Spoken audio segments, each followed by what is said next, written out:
Bienvenue dans cette deuxième vidéo de notre formation gratuite sur Alibaba. Aujourd'hui, on va voir ensemble les 5 erreurs que font la plupart des débutants sur la plateforme Alibaba. Si tu évites ces pièges dès le départ, tu gagneras du temps, de l'argent et tu éviteras bien des galères. Alors, sans plus tarder, nous allons entrer dans le vif du sujet. La première erreur à éviter quand on est débutant sur Alibaba, c'est de chercher un fournisseur sans avoir de transitaire.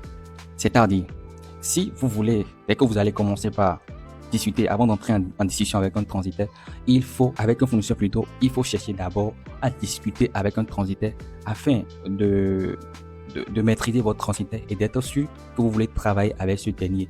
Et là, vous aurez déjà son adresse par bateau pour importer vos produits dans votre pays et son adresse par avion pour importer votre produit par avion dans votre pays. Et une fois que vous avez ces différentes adresses, vous pouvez maintenant l'utiliser pour commencer par passer vos commandes sur Alibaba. Alors, la deuxième erreur qu'il faut éviter quand on est débutant sur Alibaba, c'est de ne pas transformer, c'est de ne pas traduire la plateforme dans le langue que vous parlez. Si c'est que vous parlez l'anglais, laissez traduire la plateforme en fait dans la langue que vous parlez. Donc, si on se rend sur mon profil ici, et moi je parle peut-être l'anglais, je dois mettre la plateforme en anglais tout en cliquant sur la roue tentée ici, le paramètre, voilà, et je peux changer la langue ici. La langue est en français, si la personne parle en anglais, je vous recommande de changer la langue et de mettre ça en anglais, English. Vous voyez, voilà, vous allez voir que l'application, voilà, ça c'est l'interface a changé et tout est en anglais. Si vous parlez français, vous revenez sur votre profil ici et vous cliquez toujours en haut ici et vous allez changer la langue qui est en English en français. Donc on va chercher français, voilà français ici et vous remettez ça en français. Donc quand on est débutant, il faut faire cela pour ne pas trop galérer sur la plateforme Alibaba. Alors sans plus tarder, nous allons aborder notre troisième erreur quand on est débutant, à éviter quand on est débutant sur la plateforme Alibaba. L'erreur est que il ne faut pas enregistrer au préalable l'adresse de votre transitaire sur la plateforme. Je vais vous montrer quelque part où vous pouvez déjà enregistrer l'adresse de votre transitaire sur la plateforme, c'est-à-dire l'adresse par bateau et l'adresse par avion. Donc, quand vous allez trouver un fournisseur fiable et vous allez commencer par discuter avec ce dernier, vous pouvez lui dire, voilà, lancez votre commande et vous lui précisez de choisir telle adresse pour livrer votre transitaire. Donc, la personne a le choix. Il y a deux adresses là. Il y a l'adresse par bateau et l'adresse par avion. Le fournisseur peut faire l'erreur et envoyer le colis via l'adresse par bateau. Or, vous voulez qu'il envoie le colis par l'adresse par avion. Vous voyez là, maintenant, ça a devenu un peu plus compliqué. Puisqu'en Chine, le transitaire peut peut-être avoir un entrepôt qui est peut-être loin de l'autre entrepôt. Et pour déplacer votre produit de l'entrepôt où on stocke les produits par bateau vers l'entrepôt où on stocke les produits par avion, il faut encore un frais. Donc, pour éviter tous ces pièges-là, moi, je vous déconseille de ne pas tout de suite enregistrer l'adresse de votre transitaire sur la plateforme. Il faut l'avoir en votre possession et c'est en voulant passer la commande, vous allez maintenant envoyer l'adresse que vous voulez utiliser pour vous faire livrer votre colis en Chine à votre fournisseur. Mais n'empêche, je vais vous montrer quelque part où on enregistre l'adresse du fournisseur, l'adresse de votre transitaire. Donc, vous repartez sur votre profil ici, Alibaba, et vous allez cliquer sur adresse, en haut ici, adresse d'expédition. Vous voyez, quand on va cliquer là, vous allez voir, ils ont dit aucune adresse n'a été enregistrée pour l'instant. Vous pouvez enregistrer jusqu'à 5 adresses et les modifier à tout moment. Voilà, donc si vous voulez enregistrer, je vais ajouter l'adresse de votre transitaire. Il suffit de cliquer sur ajouter une adresse. Donc une fois sur cette page, qu'est-ce qu'on va faire? On va remplir les cases en fait pour enregistrer l'adresse de notre transitaire. Les adresses que les transitaires envoient souvent, ce sont les adresses chinoises. Donc qu'est-ce qu'il faut faire? Vous allez choisir ici la Chine. Vous avez vu, les trucs ont changé. Vous allez mettre le nom complet de votre transitaire, le numéro, l'adresse et mettre toutes ces informations. Toutes ces informations sont très capitales. L'entrepôt, vous allez choisir tout en fait. Et l'adresse est déjà enregistrée sur la plateforme. Vous voyez, donc le fournisseur peut l'utiliser directement pour expédier votre colis. Il n'a pas besoin que vous lui envoyiez une adresse. Mais tout de suite, moi, je vous déconseille cela. Peut-être que vous allez voir une vidéo où on vous recommande, mais moi, je vous déconseille parce que voilà la galère que ça crée. C'est ça, j'ai expliqué au début. Je ne vais pas me répéter.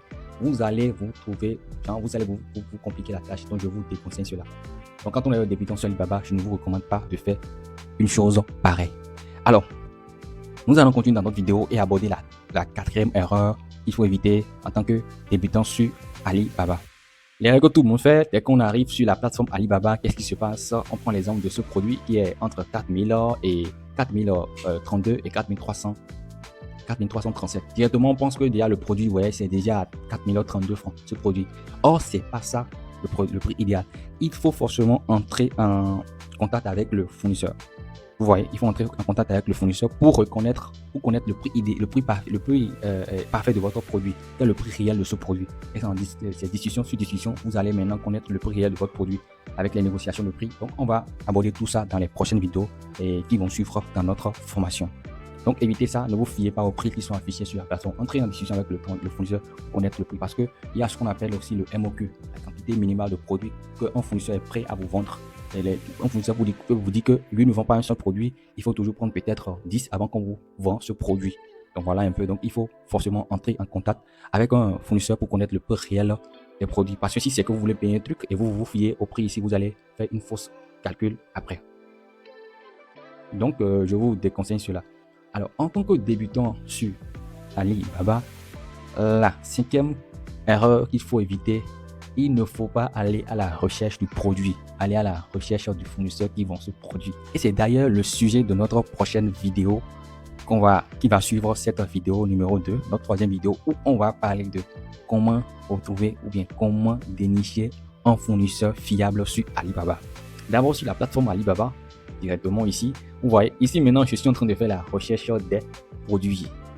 Des produits que je ne vais pas à la recherche du fournisseur. Si vous voulez réellement acheter un produit, je vous recommande d'aller à la recherche du transitaire, du fournisseur plutôt. Et pour aller à la recherche du fournisseur, vous allez quitter l'option produit qui est en haut ici et vous retrouvez dans l'option fabricant qui est aussi fournisseur.